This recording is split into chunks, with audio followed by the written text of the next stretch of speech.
Welcome to Sleep Tight Stories.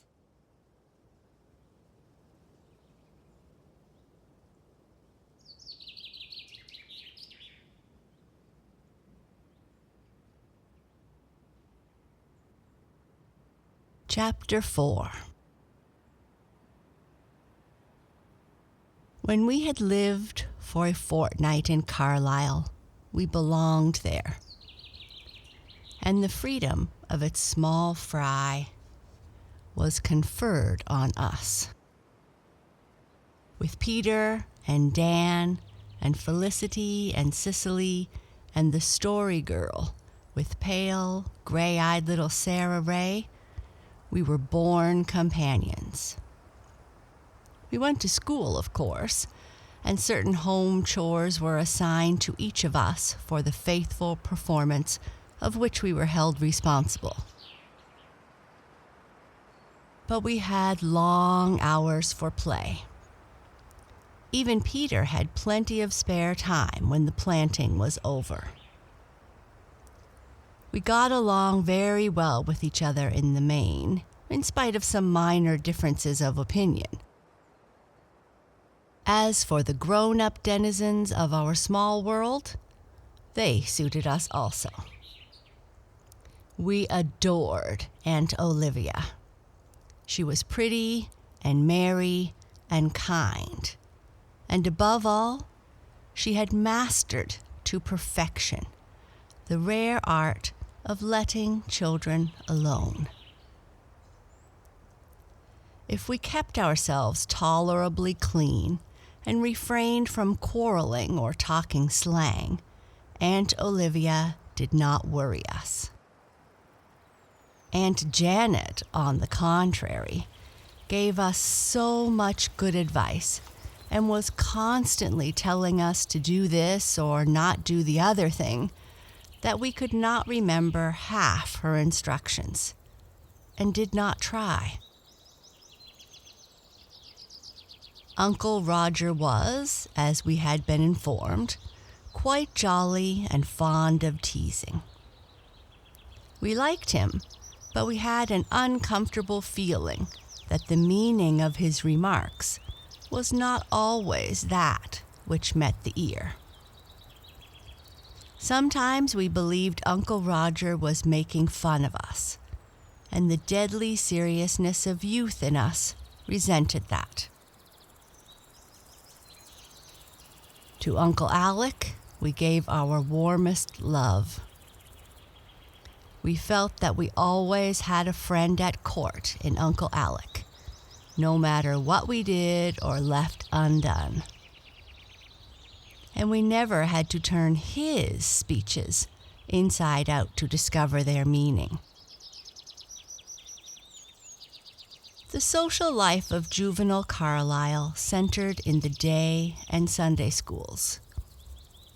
We were especially interested in our Sunday school, for we were fortunate enough to be assigned to a teacher who made our lessons so interesting that we no longer regarded Sunday school attendance as a disagreeable weekly duty, but instead looked forward to it with pleasure and tried to carry out our teacher's gentle precepts, at least on Mondays and Tuesdays.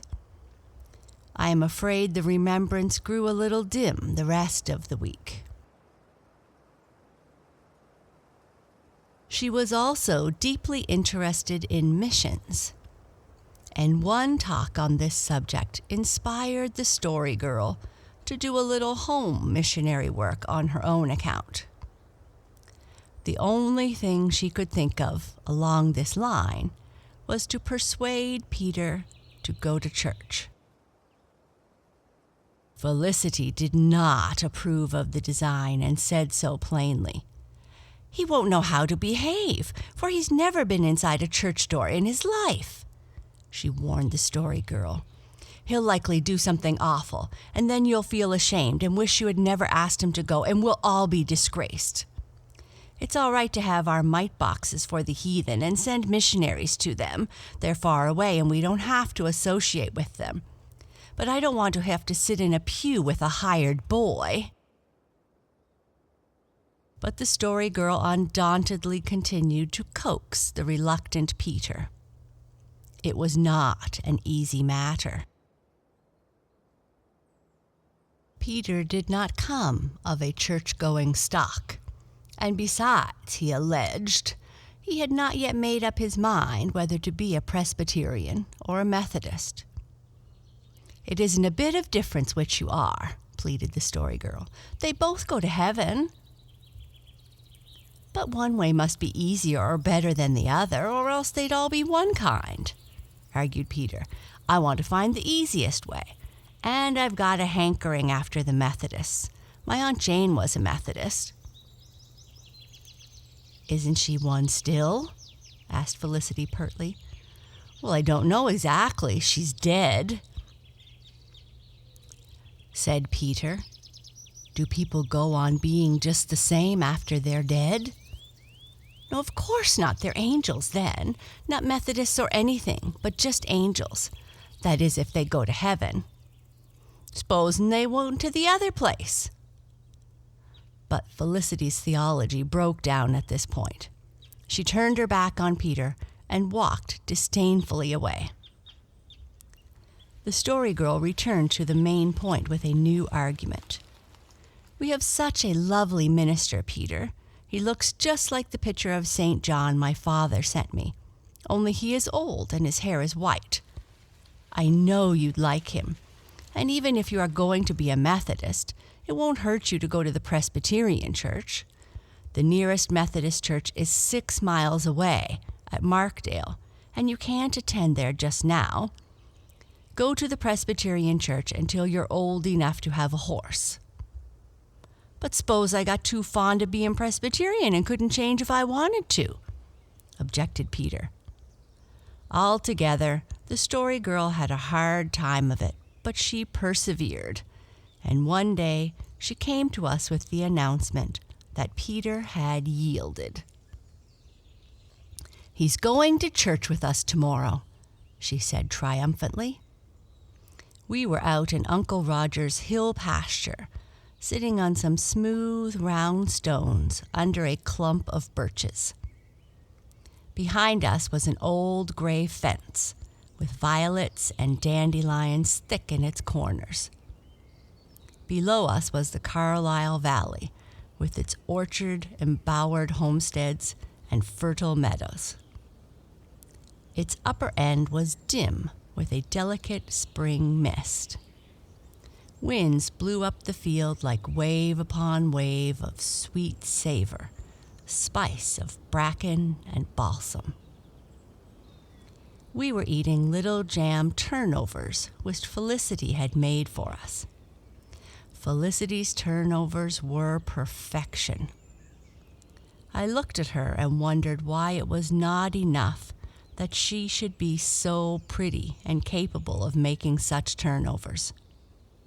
If she were only more interesting. Felicity had not a particle of the nameless charm and allurement which hung about every motion of the story girl, and made itself manifest in her lightest word and most careless glance. Ah, well, one cannot have every good gift. The story girl had no dimples at her slim brown wrists. We all enjoyed our turnovers, except Sarah Ray. She ate hers, but she knew she should not have done so. Her mother did not approve of snacks between meals, or of jam turnovers at any time. Once, when Sarah was in a brown study, I asked her what she was thinking of. "I'm trying to think of something Mom hasn't forbidden," she answered with a sigh. We were all glad to hear that Peter was going to church, except Felicity. She was full of gloomy forebodings and warnings. "I'm surprised at you, Felicity King," said Cecily severely. "You ought to be glad that poor boy is going to get started in the right way." "There's a great big patch on his best pair of trousers," protested Felicity. Well, that's better than a hole, said the Story Girl, addressing herself daintily to his turnover. God won't notice the patch. No, but the Carlisle people will, retorted Felicity, in a tone which implied that what the Carlisle people thought was far more important. And I don't believe that Peter has got a decent stocking to his name. What will you feel like if it goes to church with the skin of his legs showing through the holes, Miss Story Girl? I'm not a bit afraid, said the Story Girl. Peter will know better than that. Well, all I hope is that he'll wash behind his ears, said Felicity. How is Pat today? Asked Cecily by way of changing the conversation. Pat isn't a bit better. He just mopes about the kitchen, said the Story Girl anxiously. I went out to the barn and I saw a mouse. I had a stick in my hand and I fetched a swipe at it. So I killed it stone dead. Then I took it into Paddy. Will you believe it? He wouldn't even look at it. I'm so worried. Uncle Roger says he needs a dose of medicine. But how is he to be made to take it? That's the question. I mixed a powder in some milk and tried to pour it down his throat while Peter held him. Just look at the scratches I got. And the milk went everywhere, except down Pat's throat. Wouldn't it be awful if anything happened to Pat? Whispered Cecily. Well, we could have a jolly funeral, you know, said Dan. We looked at him in such horror that Dan hastened to apologize. I'd be awful sorry myself if Pat died, but if he did, we'd have to give him the right kind of funeral, he protested. Why, Paddy just seems like one of the family. The Story Girl finished her turnover and stretched herself out on the grasses, pillowing her chin in her hands and looking at the sky. She was bareheaded as usual, and her scarlet ribbon was bound around on the top of her head. She had twined freshly plucked dandelions around it, and the effect was that of a crown of brilliant golden stars on her sleek brown curls. Look at that long, thin, lacy cloud up there, she said. What does it make you think of, girls? A wedding veil, said Cecily.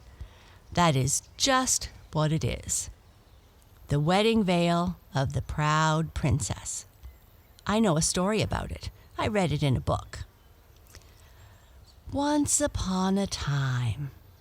The Story Girl's eyes grew dreamy, and her accents floated away on the summer air like wind-blown rose petals. There was a princess who was the most beautiful princess in the world, and kings from all lands came to woo her for a bride. But she was as proud as she was beautiful. She laughed all her suitors to scorn, and when her father urged her to choose one of them as her husband, she drew herself up haughtily. So, the Story Girl sprang to her feet, and for a moment we saw the proud princess of the old tale in all of her scornful loveliness. And she said, I will not wed until a king comes who can conquer all kings. Then I shall be the wife of the king of the world, and no one can hold herself higher than I. So every king went to war to prove that he could conquer everyone else, and there was a great deal of bloodshed and misery. But the proud princess laughed and sang, and she and her maidens worked at a wonderful lace veil, which she meant to wear when the king of all kings came. It was a very beautiful veil, but her maidens whispered that a man had died, and a woman's heart had broken for every stitch set in it. Just when a king thought he had conquered everybody, some other king would come and conquer him. And so it went on until it did not seem likely the proud princess would ever get a husband at all. But still her pride was so great that she would not yield, even though everybody except the kings who wanted to marry her hated her for the suffering she had caused. One day a horn was blown at the palace gate, and there was one tall man in complete armor with his visor down, riding on a white horse. When he said he had come to marry the princess, everyone laughed, for he had no beautiful apparel and no golden crown. "But I am the king who conquers all kings," he said. "You must prove it before I shall marry you," said the proud princess. But she trembled and turned pale, for there was something in his voice that frightened her. And when he laughed, his laughter was still more dreadful. "I can easily prove it, beautiful princess," he said, "but you must go with me to my kingdom for the proof. Marry me now, and you and I and your father and all your court will ride straight away to my kingdom. And if you are not satisfied then that I am the king who conquers all kings, you may give me back my ring and return home free of me forevermore." It was a strange wooing, and the friends of the princess begged her to refuse. But her pride whispered that it would be such a wonderful thing to be the queen of the king of the world, so she consented. And her maidens dressed her and put on the long lace veil that had been so many years a-making. Then they were married at once. But the bridegroom never lifted his visor, and no one saw his face. The proud princess held herself more proudly than ever, but she was as white as her veil, and there was no laughter or merrymaking such as should be at a wedding, and everyone looked at everyone else with fear in his eyes. After the wedding, the bridegroom lifted his bride before him on his white horse, and her father and all the members of his court mounted too, and rode after them. On and on they rode, and the skies grew darker, and the wind blew and wailed, and the shades of evening came down. And just in the twilight, they rode into a dark valley filled with tombs and graves. "What have you brought me here for?" cried the proud princess angrily. "This is my kingdom," he answered. "These are the tombs of the kings I have conquered. Behold me, beautiful princess. I am Death." He lifted his visor. All saw his awful face. The proud princess shrieked. "Come to my arms, my bride," he cried. "I have won you fairly. I am the king who conquers all kings." He clasped her fainting form to his body and spurred his white horse to the tombs. A tempest of rain broke over the valley and blotted them from sight. Very sadly, the old king and courtiers rode home, and never, never again did human eye behold the proud princess. But when those long white clouds sweep across the sky, the country people in the land where she lived say, "Look you, there is the wedding veil of the proud princess." The weird spell of the tale rested on us for some moments after the story girl had finished. We had walked with her in the place of death and grown cold with the horror that chilled the heart of the poor princess. Dan presently broke the spell. "You see, it doesn't do too good to be proud, Felicity," he remarked, giving her a poke. "You better not say too much about Peter's patches."